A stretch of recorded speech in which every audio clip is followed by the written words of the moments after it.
Bismillah ar-Rahman ar-Rahim. I'm Dr. Muhibbullah Wazir. The topic is the forearm. You know, the forearm or brachium, it extends between the elbow and the wrist. This part of the upper limb is called as forearm or antebrachium. And you know, there are two bones. The lateral one is the radius and the medial one is the ulna. And you can see the lateral one is the radius and the ulna, and you can you see, and you also see that this is also called as radial border and this is also called as ulnar border. Okay, so what you do, you first of all look at the skin. The skin at the forearm is the same as elsewhere, except at the wrist over here you can see this skin creases. Okay, the skin creases which you see over here at the wrist. Otherwise, the skin is the same as everywhere. Then, when you look over here, when you remove the skin, you will see on the dorsum of the hand you can see many venous plexus. These venous plexuses you can see. This is dorsal venous plexus. This will teach you separate. But and this from this one dorsal venous plexus, look, one vein comes over here, that is the cephalic vein, and one vein comes over here, that is the basilic vein. All right, you look, one vein comes over here cephalic and one vein comes over here basilic. This is cephalic and this is basilic. This you can see in your own by blacking the blood. You can see these veins very clear. In addition to cephalic and basilic, many other cutaneous veins, but these veins lie just deep to the skin and superficial to the deep fascia. Okay, then the whole of the limb is being covered. The forearm is being covered by a fascia, a thick, strong fascia. And this thick strong fascia is the deep fascia.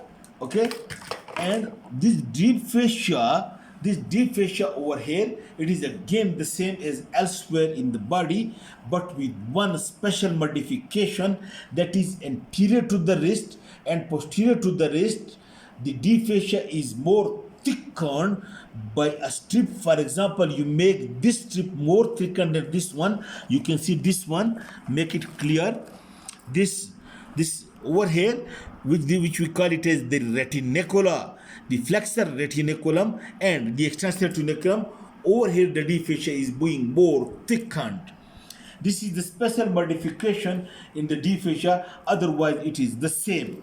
Then what you do? Then you remove the fascia from you remove the deep fascia. Then you will be able to see the muscles. And now you come over here to see the muscles over here. Look, the most medial muscle which you see over here, the most medial muscle, look, this is flexor carpi ulnaris muscle.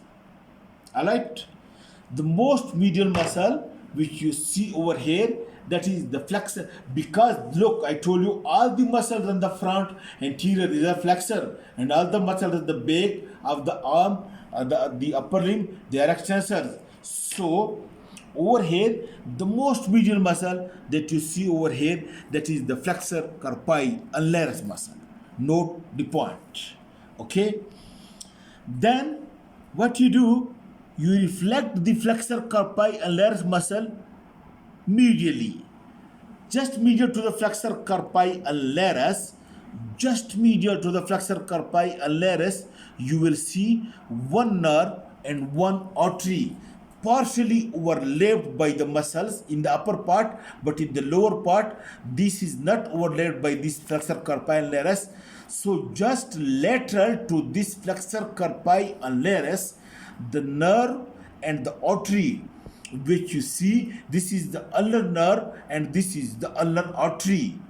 Okay, ulnar nerve is a branch of medial cardobrachial plexus and ulnar artery is a branch of brachial artery. But with the relation, they note the ulnar nerve is on the ulnar side of the ulnar artery. That is, the ulnar nerve lies medial to the ulnar artery and being partially overlapped by this flexor carpi ulnaris muscle.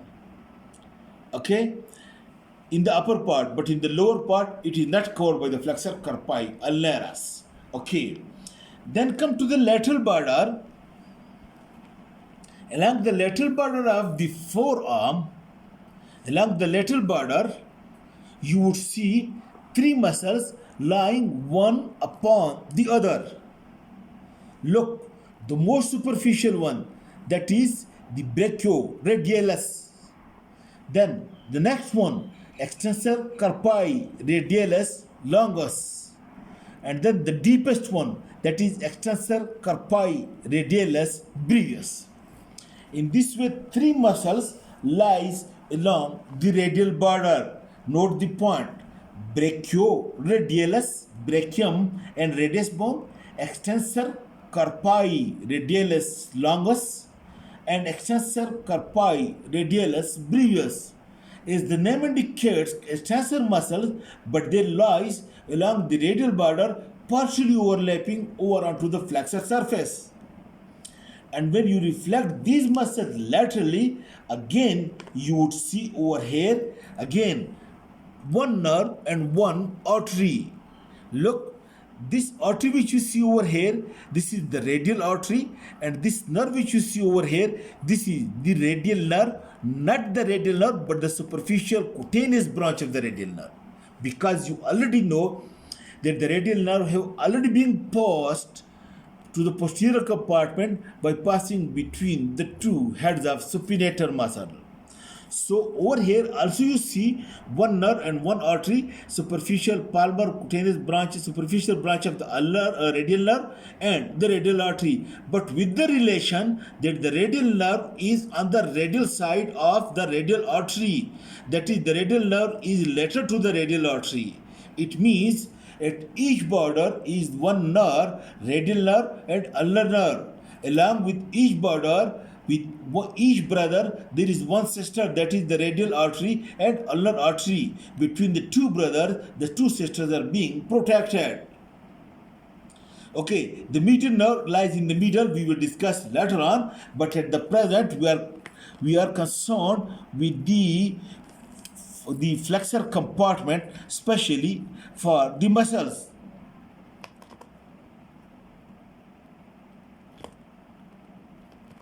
Okay, then you look over here again. If you come from lateral, brachioradialis, extensor carpi radialis longus deep to it, and extensor carpi radialis more deep. Then medial to this, you can see this small muscle, this one, which coming from medial epicondyle, this is pronator teres muscle. This is pronator teres. Okay, and then later to the pronator teres, you can see this muscle, that is flexor carpi radialis, pronator teres, and then this muscle, flexor carpi radialis. Note at this point that the flexor carpi radialis muscle just later to it lies this radial artery. To the tendon of flexor carpi radialis, just later to it lies the tendon, the radial artery, and over here, just later to the tendon of flexor carpi radialis, you can feel the radial pulsation of the radial artery. And this radial pulse is the easy accessible pulse and non-objectionable to anyone. You can feel the pulse of anyone over here. Other pulses you can also feel, but they may not be so easy. So, but this flexor carpi radialis tendon is for this way a landmark for this radial artery, and over here the radial artery is very superficial along with the radial vein, and it is at this point, note the point, it is at this point this will make the arteriovenous fistula for hemodialysis, because over here the radial artery and radial vein are very superficial. just like later to the flexor carpi radialis muscle, only covered by the skin. You just cut the skin, you can reach this radial artery and vein, and you can make the fistula for hemodialysis. Then the next muscle which lies medial to this flexor carpi radialis is this thin muscle. This is palmaris longus. This may be absent or this may be present. In some percentage, this is being absent. And then look again from lateral to medial. This is pronotor teres. This is flexor carpi radialis. This is palmaris longus, and this muscle which you see deep to this palmaris longus, this muscle which lies deep to the palmaris longus and flexor carpi radialis, this is flexor digitorum superficialis. In this way, we considered that the superficial group of flexor muscles, it consists of 5 muscles.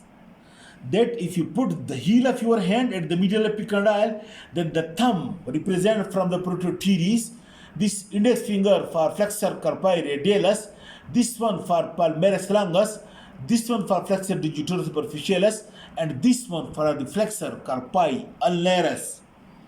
But note the point at this point that teres, radialis, and palmaris longus, it lies in one plane, but you can see the flexor digitorum superficialis, it is not in the same plane, but it lies deep to these 3 muscles. That's why some people consider that the superficial group consists of pronotor teres, radialis, palmaris longus, and flexor carpi ulnaris, while the flexor digitorum superficialis is in the intermediate group, not in the superficial group. Okay? And then the same muscles you can see over here in this arm. Maybe it's slightly more clear for you. Look again. Look, this is from lateral to medial. This is brachioradialis. This is extensor carpi radialis longus. This is extensor carpi radialis brevis. This is the tendon of the biceps. This is pronotor teres. This is flexor carpi radialis, and this thin muscle, this is flexor carpi ulnaris. This is flexor digitorum superficialis, and this is flexor carpi ulnaris. And this way, these are 5 muscles in the superficial group of the flexor compartment. The origin, insertion, and nerve supply in action we will discuss in the next lecture. And then when you lift these muscles deep to that, you will find another group of deep flexor muscles, but I think it's sufficient for today. We will discuss it in the next lecture. Okay, I hope you understand, you studied. Then when you come for the next, it will be easy for you to understand. Thank you very much.